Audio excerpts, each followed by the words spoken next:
만석의 시야가 흔들렸고 갑자기 가슴이 조여왔습니다. 숨이 막히고 순식간에 온몸이 식은땀으로 젖었습니다. 이상하다. 뭔가 잘못됐어? 만석은 탁자를 붙잡으려 했지만 힘이 빠졌습니다. 할아버지, 할아버지. 미선이 크게 소리쳤습니다. 하지만 그녀의 눈에는 미세한 미소가 걸려 있었습니다. 누구 없어요? 응급실이요. 빨리. 2025년 1월 영하 10도의 서울 뒷골목.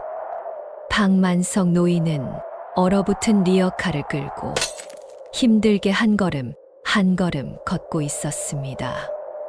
올해 83세인 그는 평생을 공사장에서 노가다를 하거나 고철이나 폐지를 줍거나 하며 살아왔습니다. 리어카 바퀴가 얼음에 미끄러졌습니다. 만석은 비틀거리며 균형을 잡았지만 이미 온몸에 힘이 하나도 없었습니다. 손은 동상으로 검붉게 변해 있었고 입김은 하얗게 얼어붙었습니다. 호주머니 속에 손을 넣어봤습니다. 손에 잡힌 독촉장이 바스락거렸습니다. 병원비 300만 원이 적힌 당뇨합병증으로 한 수술비였습니다. 폐지를 주어서는 평생을 모아도 갚을 수 없는 돈입니다. 눈 밑의 얼음에 리어카 바퀴가 미끄러지면서 결국 리어카와 함께 넘어지고 말았습니다. 만석의 시야가 흐려졌습니다. 차가운 아스팔트에 뺨이 닿았습니다. 멀리서 누군가 소리치는 것 같았지만 이미 들리지 않았습니다. 아, 이렇게 끝나는구나. 라는 생각이 들었습니다. 만석은 눈을 감았습니다. 83년의 삶이 주마등처럼 스쳐 지나갔습니다. 1950년 6.25 전쟁통에 헤어진 형의 얼굴. 그때 만석은 겨우 8살이었고 형 만철은 15살이었습니다. 형제는 피난길에서 밀리는 사람들에 휩쓸려 잡았던 손을 놓치고 말았습니다. 만석은 그렇게 전쟁통에서 형을 잃었습니다. 그 후 75년 혼자 살아온 시간들, 그리고 단 한 번도 느껴보지 못한 가족이라는 단어. 사흘 뒤 만석은 병원 침대에서 눈을 떴습니다. 값비싼 양복을 입은 40대 중반의 남자가 의자에 앉아 있었습니다. 남자가 명함을 내밀었습니다. 천우그룹 법무팀 김재현 변호사라고 적혀 있었습니다. 만석은 어리둥절한 표정으로 명함을 바라봤습니다. 천우그룹, 대한민국 30대 재벌 중 하나였습니다. 자신과는 평생 상관없을 것 같은 이름이었습니다. 김재현은 서류 가방에서 낡은 흑백 사진 한 장을 꺼냈습니다. 그 사진 속에는 20대 중반으로 보이는 청년이 갓난아기를 안고 있었습니다. 사진 밑에는 1962년이라고 적혀 있습니다. 사진을 보고 있던 만석의 손이 떨렸습니다. 사진 속 청년이 꿈에서라도 보고 싶었던 형, 박만철 같았기 때문입니다. 75년 만에 보는 형의 얼굴이었습니다. 이 아이가 지금의 천우그룹 회장 천우진입니다. 변호사의 말에 만석은 고개를 들었습니다. 형님께서 1962년에 입양하신 아이죠. 1962년 3월 5일. 당시 갓난아기였던 우진 씨를 형님께서 거두셨습니다. 만석은 사진을 손에 쥔 채 말을 잊지 못했습니다. 형의 소식을 듣는 건 75년 만이었습니다. 형님은 어디 계시오? 형님께서는 1985년에 돌아가셨습니다.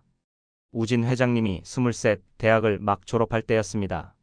김재현은 또 다른 서류를 꺼냈습니다. 이건 1962년도에 작성된 입양 신고서입니다. 박만철 씨가 천우진을 정식으로 입양하셨던 기록이죠. 우진 회장님의 원래 성이 천 씨였고 형님께서는 그 성을 그대로 유지시켜 주셨습니다. 만석의 눈에 눈물이 고였습니다. 형은 전쟁 이후에도 살아 있었습니다. 그리고 아이를 키웠습니다. 자신을 찾아 헤매는 대신 고아를 거두어 가족을 만들었습니다. 회장님께서 당신을 찾고 계십니다. 그동안 전국을 뒤졌습니다. 나를 왜? 지금 회장님의 건강 상태가 좋지 않습니다. 말기 암이죠. 회장님께는 남은 시간이 얼마 없습니다. 변호사는 잠시 말을 멈췄습니다. 삼촌님을 찾고 싶었다고 합니다. 마지막으로 아버지의 가족을 만나보고 싶다고 하십니다. 3개월만 곁에 계셔 주시면 됩니다. 병원비와 생활비를 전액 지원해 드리겠습니다. 만석은 창밖을 바라봤습니다. 겨울 하늘은 회색빛이었습니다. 내가 그분한테 뭐가 되는 거요? 서류상으로는 삼촌 되십니다. 형님께서 우진 회장님을 입양하셨으니까요. 회장님은 당신의 조카입니다. 변호사는 조심스럽게 덧붙였습니다. 회장님께는 유일한 가족입니다. 한 가지만 약속해 주십시오. 절대 당신이 진짜 가족이라고 먼저 말씀하지 마세요. 왜? 재산 때문에 온 게 아니라는 걸 증명하기 위해서입니다. 그냥 할아버지로 계셔 주세요. 왜 진짜 가족이라고 말하면 안 되는 걸까요? 그리고 재벌가에서는 지금 무슨 일이 벌어지고 있는 걸까요? 만석은 생전 처음 고급 세단을 타고 강남의 대저택으로 향했습니다. 차창 밖으로 보이는 풍경은 낯설었습니다. 높은 빌딩들, 깨끗한 거리들, 그리고 화려한 간판들. 자신이 살던 세상과는 완전히 다른 곳이었습니다. 대문이 열렸습니다. 3층짜리 저택이 나타났습니다. 정원에는 분수대가 있었고 현관 앞에는 20명이 넘는 사람들이 일렬로 서 있었습니다. 만석은 차에서 내렸습니다. 깔끔하고 단정한 양복들, 고급스러운 향수 냄새, 그리고 자신을 향한 날카로운 시선들. 한 남자가 휠체어를 타고 나타났습니다. 천우진 회장이었습니다. 63세. 한때 대한민국 경제를 움직였던 사람이지만 지금은 병마에 시달리는 노인일 뿐이었습니다. 우진은 만석을 보자마자 눈물을 흘렸습니다. 떨리는 손을 뻗었습니다. 삼촌님, 정말 아버지를 닮으셨습니다. 무슨 말을 해야 할지 몰라 만석은 어색하게 서 있었습니다. 편하게 지내세요. 여기가 이제 삼촌님 집입니다. 그 순간 날카로운 목소리가 들려왔습니다. 삼촌, 정신 좀 차리세요. 40대 초반의 여자였습니다. 천미선, 천우진 전처의 조카였습니다. 우진이 사업을 키울 때 처가 쪽 친척들이 회사에 자리를 잡았고 이혼 후에도 주주이자 이사로 남아 있었습니다. 그녀의 뒤로 5명의 친척들이 더 나타났습니다. 모두 우진의 전처 가문 사람들이었습니다. 차갑고 경계하는 눈빛이었습니다. 길에서 아무나 데려와서 삼촌이라고 하시면 어떡합니까? DNA 검사부터 하세요. 미선의 목소리는 날카로웠습니다. 하지만 천우진은 고개를 저었습니다. 미선아, 그만해라. 이분은 내 가족이야. 가족, 증거도 없이 가족이라고요? 긴장감이 흘렀습니다. 만석은 불편한 시선들 속에서 작아지는 자신을 느꼈습니다. 역시 자신이 있을 곳은 아니라는 생각이 들었습니다. 밤이 되었습니다. 만석은 자신에게 배정된 방에 앉아 있었습니다. 너무 넓고 너무 깨끗하고 너무 낯선 방이었습니다. 김재현 변호사가 들어왔습니다. 그의 손에는 태블릿이 들려 있었습니다. 편치 않은 박만석에게 솔직하게 말씀드릴게요. 변호사는 태블릿에 사진 한 장을 띄웠습니다. 30대 초반의 여성이었는데 인상이 단정하고 차분한 느낌이 들었습니다. 천서연 회장님의 친딸입니다. 지금 미국 보스턴에서 초등학교 교사로 살고 있습니다. 올해 32입니다. 만석은 사진을 바라봤습니다. 왜? 딸이 있으면 좋은 거 아니요? 문제는 22년째 연락이 끊긴 상태입니다. 변호사의 목소리가 낮아졌습니다. 회장님은 평생을 사업에만 매달렸습니다. 2003년 서연 씨가 10살 때 이혼하셨고 그 뒤로 서연 씨는 어머니와 함께 미국으로 떠났습니다. 회장님은 생일 한 번, 졸업식 한 번 가보지 못했습니다. 만석은 한숨을 쉬었습니다. 그래서 나를 부른 거구만. 회장님은 마지막으로 딸을 만나고 싶어 하십니다. 하지만 서연 씨는 전화도 받지 않습니다. 그래서 할아버지가 있다는 핑계가 필요했습니다. 거짓말로 딸을 부르겠다는 건가? 길어야 6개월 정도밖에 남지 않았습니다. 이게 마지막 기회입니다. 만석은 오랫동안 침묵했습니다. 창밖으로 별 하나 없는 밤하늘이 보였습니다. 알겠소. 하겠소. 이틀 뒤 인천공항에 천서연이 도착했습니다. 서연은 22년 만에 밟는 한국 땅이었지만 표정은 굳어 있었습니다. 의무감으로 온 것이 분명했습니다. 고급 세단이 그녀를 저택으로 데려왔습니다. 현관에서 천우진이 기다리고 있었습니다. 서연아, 우진의 목소리는 떨렸습니다. 아버지, 우진과 서연, 아버지와 딸, 22년 만에 재회였습니다. 서연의 대답은 차가웠습니다. 포옹도 눈물도 없었습니다. 그저 형식적인 인사뿐이었습니다. 할아버지는 어디 계세요?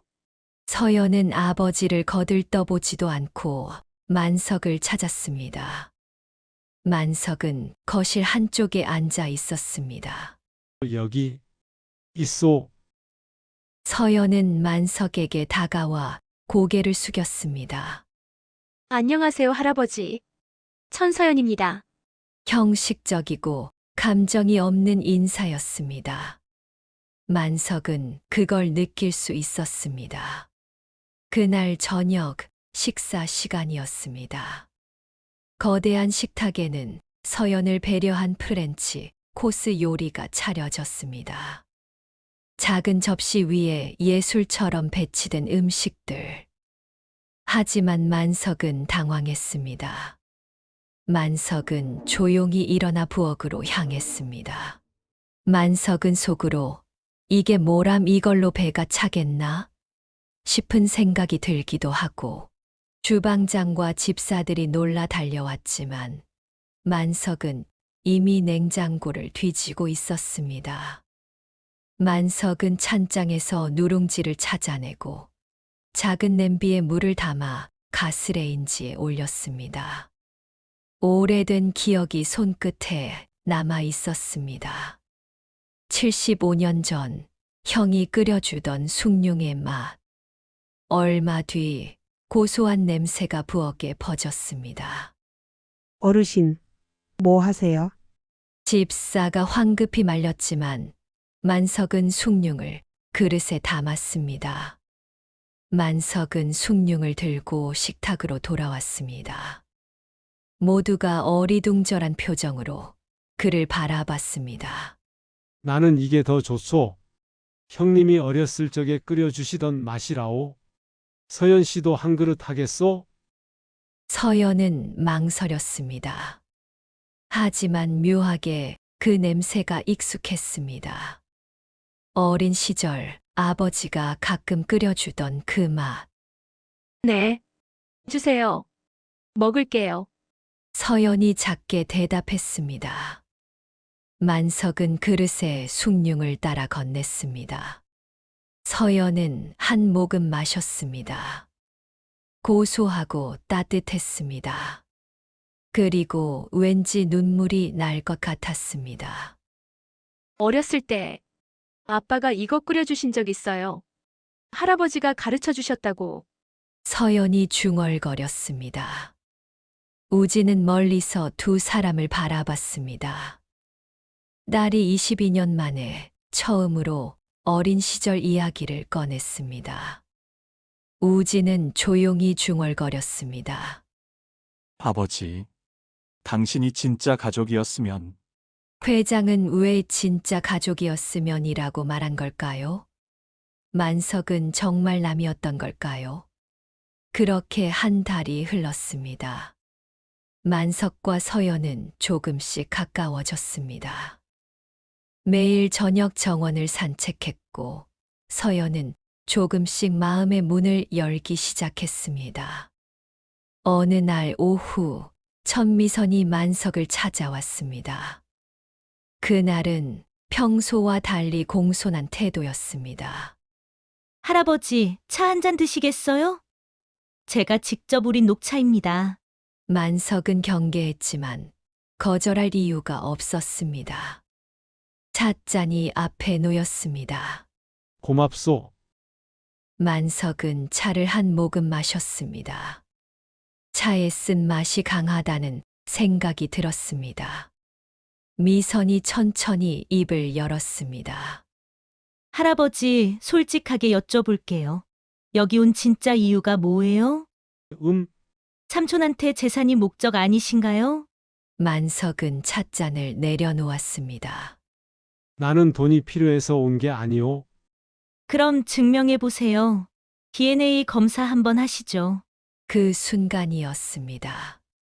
만석의 시야가 흔들렸고 갑자기 가슴이 조여왔습니다. 숨이 막히고 순식간에 온몸이 식은땀으로 젖었습니다. 이상하다. 뭔가 잘못됐어?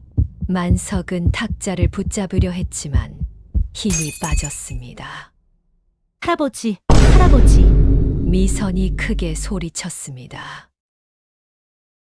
하지만 그녀의 눈에는 미세한 미소가 걸려 있었습니다. 누구 없어요? 응급실이요. 빨리. 만석은 중환자실에 실려갔습니다. 전우진과 서연이 황급히 달려왔습니다. 의사가 심각한 표정으로 나왔습니다. 당뇨 합병증으로 인한 급성 저혈당 쇼크로 쓰러지신 건데요. 차트를 확인하며 고개를 저었습니다. 혈액 검사 결과가 좀 이상해요. 인슐린 수치가 비정상적으로 높게 나왔습니다. 마치 의도적으로 과다 투여한 것처럼 말입니다. 서연의 얼굴이 하얗게 질렸습니다. 그게 무슨 말이에요? 누가 할아버지를 죽이려 했다는 거예요? 우진은 즉시 명령을 내렸습니다. CCTV를 확인하세요. 당장. 보안팀이 CCTV를 확인했습니다. 하지만 결과는 충격적이었습니다. 회장님, 오후 3시부터 4시까지 만성림 방 복도에 카메라가 꺼져 있었습니다. 고의적으로 끈 거군. 김재현 변호사가 이를 갈았습니다. 그때 집사 한 명이 떨리는 목소리로 말했습니다. 제가 봤습니다. 천미선 씨가 주방에서 차에 무언가를 타더라고요. 그리고 CCTV 관리실에 들어가는 것도 봤어요. 당장 경찰에 신고하세요. 우진이 소리쳤습니다. 하지만 미선은 이미 짐을 싸서 해외로 떠난 뒤였습니다. 48시간, 꼬박 이틀 동안 만석은 의식을 잃은 채였습니다. 서연은 만석이 의식이 돌아오지 않은 이틀 내내 만석의 곁을 지키며 병실을 떠나지 않았습니다. 우진도 휠체어를 타고 병실 밖을 지켰습니다. 이틀 뒤 기적처럼 만석이 눈을 떴습니다. 할아버지, 서연이 눈물을 흘리며 만석의 손을 잡았습니다. 이렇게 일어나셔서 고맙습니다. 삼촌, 괜찮소. 나는 질긴 사람이요. 만석은 약하게 미소 지었습니다. 서연은 울먹이며 말했습니다. 할아버지가 누구든 상관없어요. 저한테는 할아버지가 필요하니까요. 만석의 눈에 눈물이 고였습니다. 만석은 죽음의 문턱에서 돌아왔습니다. 하지만 이제 더 큰 싸움이 기다리고 있습니다. 만석이 퇴원한 다음 날, 김재현 변호사가 낡은 봉투를 건넸습니다. 이게 뭐요? 회장님이 드리라고 하셨습니다. 만석은 봉투를 열었습니다. 안에는 낡은 사진들과 서류가 들어 있었습니다. 김재현은 조심스럽게 입을 열었습니다. 전에 말씀드렸지만 우진 회장님은 형님께 입양되셨습니다. 1962년 형님께서 갓난아기였던 우진 회장님을 거두셨죠. 만석은 고개를 끄덕였습니다. 이미 들었던 이야기였습니다. 그런데 이것을 보셔야 합니다. 김재현은 흑백 사진들을 만석 앞에 펼쳤습니다. 1965년, 1970년, 1975년, 1980년. 박만철이 어린 우진을 업고 있는 사진, 우진의 초등학교 입학식 사진, 중학교 졸업식 사진, 대학 합격 통지서를 들고 환하게 웃는 사진들이었습니다. 만석의 손이 떨렸습니다. 사진 속 형의 모습. 75년 동안 보지 못했던 형의 삶이 그 안에 있었습니다. 형님은 이 아이를 홀로 키우신 거요? 네, 형님께서는 평생 결혼하지 않으셨습니다. 우진 회장님 한 분만을 키우셨죠. 만석은 1985년 사진을 집어들었습니다. 대학 졸업 가운을 입은 젊은 우진과 그 옆에 서 있는 박만철. 형은 여인 얼굴이었지만 자랑스러운 미소를 짓고 있었습니다. 이 사진을 찍은 지 석 달 뒤 형님께서 돌아가셨습니다. 만석의 눈에서 눈물이 흘렀습니다. 형은 자신을 찾는 대신 고아를 거두어 가족을 만들었습니다. 그리고 23년 동안 홀로 그 아이를 아들로 키웠습니다. 그런데 왜 진작 말하지 않았소? 회장님이 삼촌을 찾기 시작한 건 아주 오래전부터입니다. 김재현은 또 다른 서류를 꺼냈습니다. 회장님이 사람까지 풀어가며 적극적으로 당신을 찾기 시작한 건 오래전부터입니다. 사설 탐정 영수증, 전국 쪽방촌 방문 기록, 경찰 협조 요청서. 오랫동안 당신을 찾아 헤맸습니다. 왜 찾지 못했소? 당신이 주민등록이 말소된 상태였으니까요. 30년 전 쪽방촌 기록 이후로 아무것도 없었습니다. 그런데 어떻게 나를? 김재현은 두꺼운 파일을 꺼냈습니다. 가난이 자신의 존재조차 지워버린 것이었습니다. 김재현은 잠시 침묵했습니다. 우연히 당신이 쓰러진 병원에 회장님 측 기부금이 전달됐고 병원에서 무연고 환자 명단을 보내왔습니다. 거기서 이름을 발견한 겁니다. 회장님은 처음부터 알고 계셨습니다. 당신이 삼촌이라는 것을. 하지만 먼저 말하면 당신이 유산 때문에 온 줄 아실까봐 두려워하셨습니다.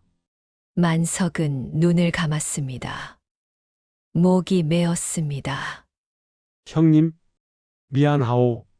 내가 살아있는 줄 알았다면 형님도 우진 씨도 아닙니다. 김재현은 마지막 서류 한 장을 꺼냈습니다. 박만철의 손편지였습니다. 형님께서 1985년 돌아가시기 전 남긴 편지입니다. 우진아, 아빠가 평생 찾지 못한 사람이 있다. 내 삼촌 만석이다. 전쟁통에 헤어졌지. 8살짜리 꼬맹이였는데 아빠는 너를 키우느라 살아가느라 만석이를 찾을 여유가 없었다. 하지만 너는 찾아줬으면 좋겠구나. 만석이를 찾아서 진짜 가족을 만들어줘라. 혼자 사는 게 얼마나 외로운지 아빠는 너를 만나기 전까지 너무 잘 알았으니까. 만석의 눈에서 눈물이 쏟아졌습니다. 조카는 30년 동안 삼촌을 찾았습니다. 아버지의 마지막 유언을 지키기 위해. 하지만 이제 시간이 얼마 남지 않았습니다. 한 달 뒤 천우진의 상태가 급격히 나빠졌습니다. 만석은 우진의 병실을 지켰습니다. 우진은 희미한 눈빛으로 만석을 바라봤습니다. 삼촌, 여기 있소. 제가 너무 늦게 찾아뵈어서 죄송합니다. 우진의 목소리는 떨렸습니다. 아버지께서 돌아가시기 전에 만석이를 꼭 찾아라. 내 진짜 가족은 그 아이다. 그렇게 말씀하셨습니다. 만석의 눈에서 눈물이 쏟아졌습니다. 저는 평생 아버지의 유언을 지키지 못했습니다. 사업에 미쳐서 정작 중요한 걸 잊고 살았습니다. 우진은 서연을 바라봤습니다. 서연은 아버지의 침대 옆에 앉아 있었습니다. 서연아, 미안하다. 아빠가 너한테 못해준 게 너무 많구나. 서연이 아버지를 끌어안았습니다. 22년 만의 포옹이었습니다. 아빠. 이제 알았어요. 아빠도 힘들었던 거. 우진은 만석을 다시 바라봤습니다. 삼촌, 부탁이 있습니다. 서연이를 부탁합니다. 제가 못해준 가족의 역할을 삼촌께서 해주십시오. 그러겠소.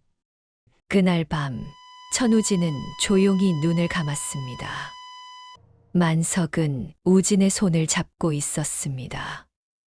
75년 만에 만난 조카.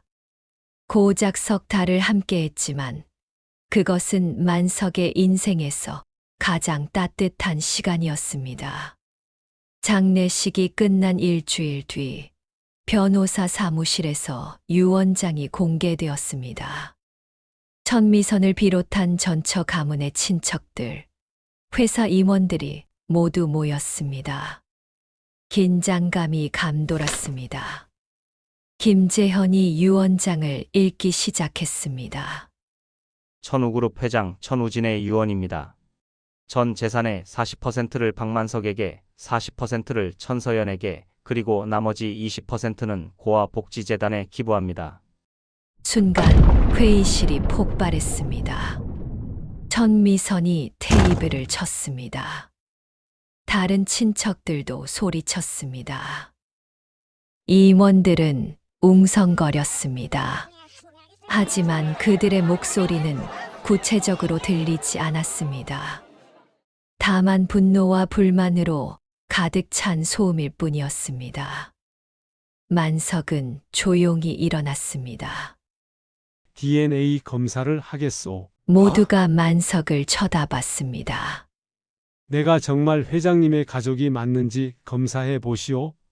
그래야 당신들도 납득할 것 아니오? 일주일 뒤 법정에서 결과가 발표되었습니다. 감정 전문가가 마이크 앞에 섰습니다. DNA 검사 결과가 나왔습니다. 박만석 씨와 천우진 씨의 혈연 관계 일치도는 19%입니다. 삼촌과 조카 관계 평균 일치도는 25% 내외이므로 이 수치는 통계적 유의미성이 낮습니다. 법정이 술렁였습니다.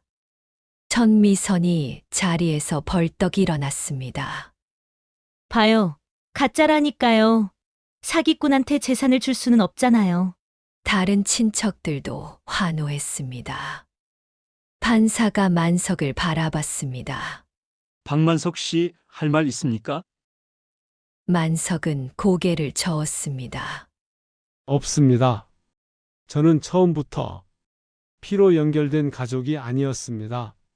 그 순간이었습니다. 이해 있습니다. 전서연이 들어왔습니다. 그녀의 손에는 낡은 가죽 노트 여러 권이 들려 있었습니다. 재판장님, 증거를 제출하겠습니다. 서연은 낡은 일기장들을 법정에 제출했습니다. 30권이 넘는 일기장이었습니다. 이것은 제 아버지가 30년 동안 쓴 일기입니다. 서연이 첫 장을 펼쳤습니다. 그리고 읽기 시작했습니다. 1995년 3월 2일. 오늘도 삼촌을 찾지 못했다. 아버지께서 돌아가시기 전 만석이를 꼭 찾아라고 하셨는데 나는 아직도 그 약속을 지키지 못하고 있다. 나는 과연 자격이 있는 걸까? 서연이 다음 페이지를 넘겼습니다. 2003년 8월 15일. 탐정을 5명이나 고용했지만 소용없다. 삼촌은 어디로 사라진 걸까? 내가 더 일찍, 더 열심히 찾았어야 했는데. 오늘 서연이와 싸웠다. 나는 가족에게도 실패한 사람이다. 서연의 목소리가 떨리기 시작했습니다. 2015년 6월 20일. 오늘은 서연이 생일이다. 22. 하지만 나는 또 회사에 있다. 딸의 생일도 챙기지 못하고 삼촌을 찾는 것도 실패하고. 대체 나는 무엇을 위해 사는 걸까? 돈이 뭐가 중요한가? 가족도 없는데. 법정이 조용해졌습니다. 2022년 10월 1일. 암 진단을 받았다. 시간이 얼마 없다. 삼촌을 꼭 찾아야 한다. 아버지께 약속했던 것처럼 진짜 가족을 만들고 싶다. 늦었지만 늦지 않았기를.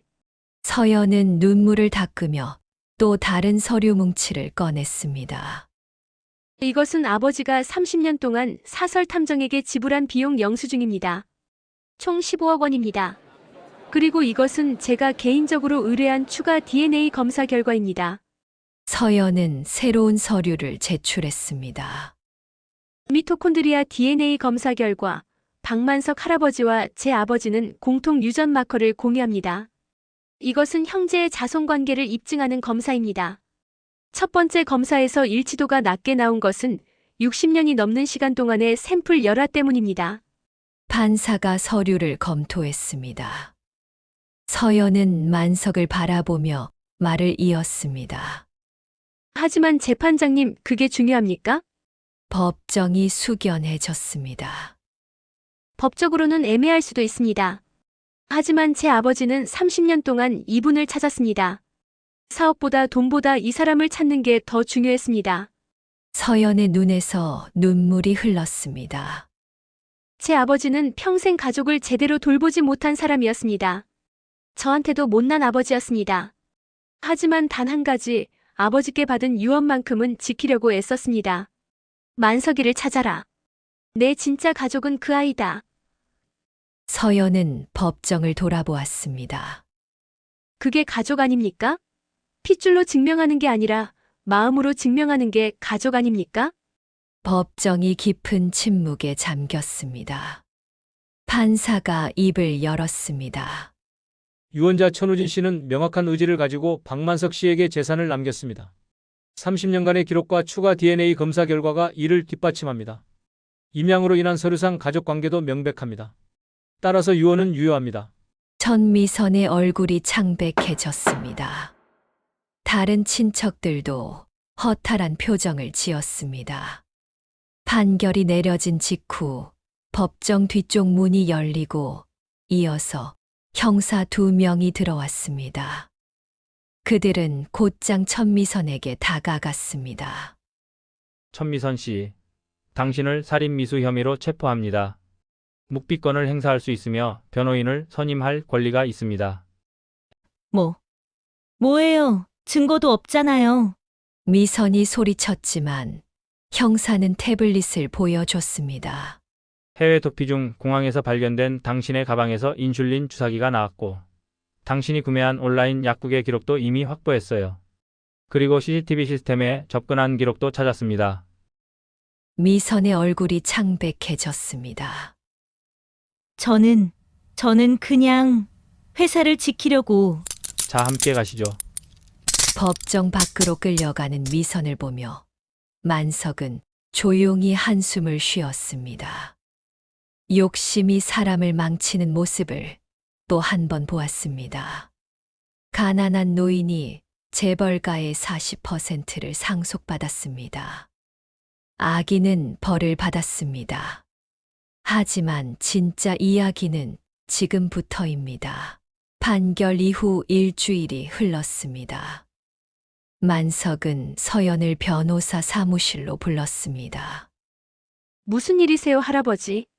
만석은 서류 한 장을 내밀었습니다. 재산 양도 계약서. 제게 전부를요? 서연은 눈이 커졌습니다. 할아버지. 왜요? 이건 할아버지 거예요. 만석은 창밖을 바라봤습니다. 봄이 오고 있었습니다. 거리의 나무들이 연한 초록빛으로 물들기 시작했습니다. 나는 평생을 가난하게 살았다오. 나의 가난은 돈이 없어서가 아니라 가족이 없어서였소. 만석은 서연의 손을 잡았습니다. 우진 씨가 나한테 준 건 돈이 아니오. 가족이었소. 그 가족은 바로 당신이오. 할아버지. 나는 이미 충분히 받았소. 83년 만에 처음으로 할아버지라고 불렸고, 석 달 동안 가족이 뭔지도 느끼게 되었다오. 그것만으로도 충분하오. 서연은 눈물을 참지 못했습니다. 할아버지는 이제 어떡하시고요? 만석은 계약서 마지막 장을 펼쳤습니다. 조건이 있소. 작은 집 한 채와 생활비 정도만 남겨두면 되오. 나는 많이 필요 없다오. 만석은 빙그레 웃었습니다. 그리고 매주 일요일 밥 한번 같이 먹자. 6개월이 흘렀습니다. 서울 변두리의 작은 식당. 햇살이 따사로운 가을 오후, 만석은 작은 식당의 창가 자리에 앉아 있었습니다. 앞에는 김치찌개가 보글보글 끓고 있습니다. 할아버지. 문이 열리며 서연이 누군가의 손을 잡은 채 들어왔습니다. 그녀의 손을 잡고 있는 건 5살쯤 되어 보이는 여자아이였습니다. 서연이 입양한 아이, 유나. 할아버지 오늘 유치원에서 그림 그렸어요. 유나가 스케치북을 펼치며 만석에게 그림을 자랑하듯 보여줍니다. 크레파스로 그린 세 사람 밑에 이렇게 씌어 있습니다. 할아버지, 엄마, 그리고 유나. 잘 그렸네, 우리 유나. 만석은 아이의 머리를 쓰다듬었습니다. 앞에서 흐뭇해하며 그런 모습을 보고 있던 서연이 앞치마를 두르며 주방으로 들어갔습니다. 3개월 전 그녀는 미국 생활을 정리하고 한국으로 돌아와 이 작은 식당을 열었습니다. 전우진이 좋아하던 김치찌개가 전문인 식당이었습니다. 식당의 이름이 만철이네였습니다. 할아버지, 오늘 김치찌개 맛있게 끓었어요. 할아버지 형님께 배운 대로요. 형님이 끓여주던 맛이 나는구만. 만석은 숟가락을 들었습니다. 서연과 유나가 함께 앉았습니다. 낡은 테이블, 해진 의자, 그리고 김이 모락모락 나는 김치찌개. 할아버지. 응? 제가 결혼하면 할아버지가 줄에 서주실 거죠? 당연하지. 그때까지 건강하게 살아야지. 그럼 유나가 크면 또 줄에 서주세요. 허허, 그것도 당연하고. 서연은 활짝 웃었습니다.